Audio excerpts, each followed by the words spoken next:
Kevin, thanks for being with us. As I mentioned, for the past 6 years, you've been the AFN Regional Chief for Manitoba. Well, why have you decided now to run for National Chief? Well, in the most humble way, I was asked by leadership from across the country, including leaders here within the Manitoba region. After that, seeking advice from my wife, my family, my children, and close friends, I decided that I would put my name forward. It didn't come at an easy time as well, given that I was the co-chair of the COVID-19 task force, holding the portfolio of emergency measures. At the Assembly, I've held some very critical portfolios with a wealth of experience that I felt that I've been able to deliver to our First Nations across the country from coast to coast to coast, them being housing, water, infrastructure, emergency measures, as I just mentioned. Under social development, the continued fight under the Canadian Human Rights Tribunal for our children.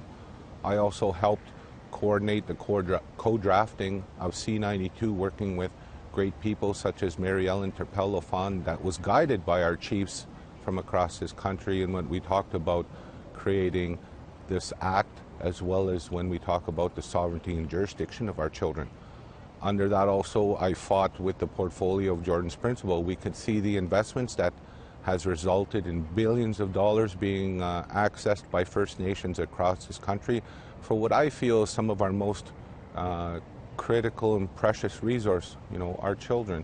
I fought for our children hard at the CHRT. I fought with them in creating laws for us to be able to take over the jurisdiction of our children under C-92. I fought hard for our little ones with the investments in early learning and childcare, as well as when we look at the social aspect. The chiefs of the day have always said that we need to find equity for our First Nations people when we talk about income assistance in our First Nations, and for it to be overhauled. I mean, we're only, as a single person, you're only allowed $220 a month, if that, in some of our First Nations. How is someone in 2021 supposed to live with that, given the chronic underfunding in our First Nations, and also when we talk about food security?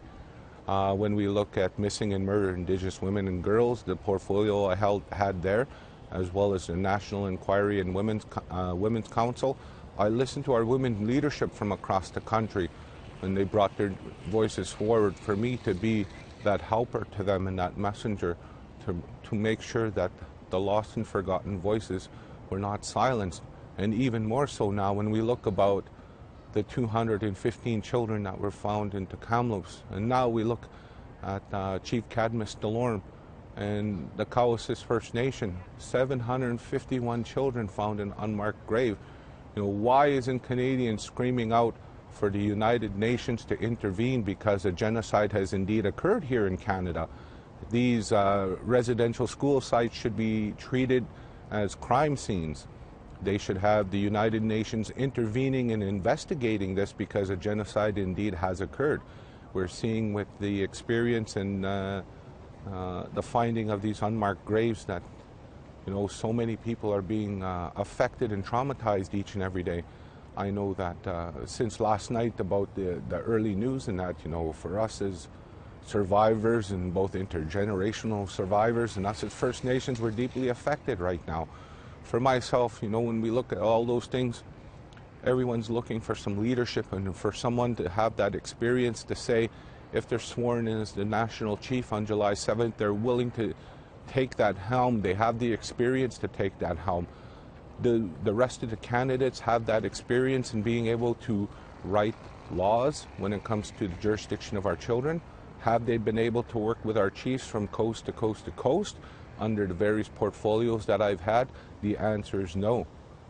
I've worked very hard and diligently with the late Gary McLean and the Dene National Chief, Norman Yakalea, to get the day school compensation pushed through. These are things that I fought for and served as a helper to us as First Nations people. These are the things I'm going to continue to fight for our people if elected as the National Chief. I feel I am a strong candidate to be the next National Chief. I feel that for us coming out of this pandemic, as well as when we talk about the economic recovery and such, I am one of the best candidates because I can work with the existing executive that we have there of regional chiefs. I can work with chiefs from across the country. I've proven that in the work that I've done so far. We look outside of that. My experience outside of First Nation politics. I have 5 years experience working in the Manitoba legislature. I've broken down barriers to bring our First Nations voices forward and to break down those barriers. Look, for example, I'm a 2020 Manitoba Football Hall of Fame inductee. I'm a past board member for the Winnipeg Hospital Foundation. I'm the Indigenous advisor to Habitat for Humanity as well as Youth Build International. My work with Elder Francois Paulette at the UN in Marrakesh in 2016, for example, where we worked hard with different groups from across the world to save the Indigenous Climate Accord when the Paris Accord was being ratified. Can the rest of the candidates state that they have that experience and to bring it forward to lead the Assembly of First Nations at such a critical time when they're asking for change? The answer is no. I have the experience. I'm willing to listen to the leaders. I'm willing to break down those barriers, to establish those relationships and travel from coast to coast to coast to ensure that the voices of each and every First Nation and the grassroots are heard each and every day, and that governments know, whether it's municipal, provincial, and federal, that they know the paramountcy of the treaty inherent rights of First Nations, and this notion of delegated authority is not acceptable anymore. And that you hear our leaders in that talk about everything across this country when they want to elect the next national chief. I'm the best candidate to be that next national chief coming from Manitoba, right here in the center of our country. You know, our people, they keep talking about day one, or one day and such. We have to get the day one, Dennis. I want to get the day one with our leadership. If we have to overhaul the Assembly of First Nations to make it that way, then so be it. I'm that national chief willing to work with our leadership to provide that overhaul. But I think right now, some of our chiefs are looking for some continuity, they're looking for some leadership, and someone who has that experience to be able to bring us out of this pandemic, to bring us out of this economic recovery, to be part of that.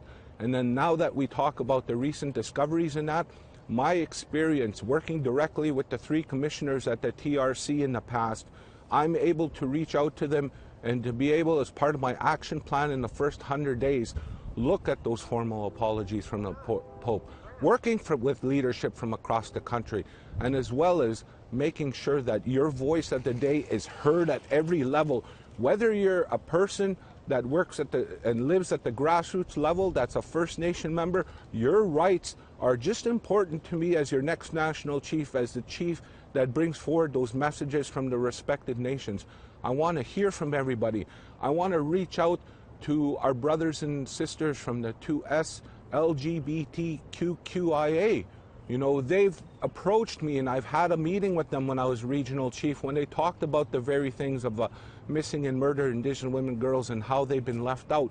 We need to get to those answers, and we need to involve everybody. When we talk about unity and nationhood, we're at such a critical time right now for us as First Nation when we talk about unity and nationhood. I feel I'm the best for us to continue that fight as your national chief. That is the pledge I give to you, to be your next national chief. From the bottom of my heart, you know, I think about this. My mandate is to make sure that we secure a future for our women and children. And at the same time, you know, my heart, my prayers, and my love go out to everybody that's being affected by now. You know, it's not an easy time for us. I know we're resilient. I know we're very fragile right now as a nation. But I know what our teachings that our elders have taught us, we're going to get through this. I'm going to be there to stand with you shoulder to shoulder and make sure I fight for everybody each and every day. Thank you, Dennis. Regional Chief Hart, will have to leave it there, but appreciate you taking some time for us, and good luck. Thank you. Take care, Dennis.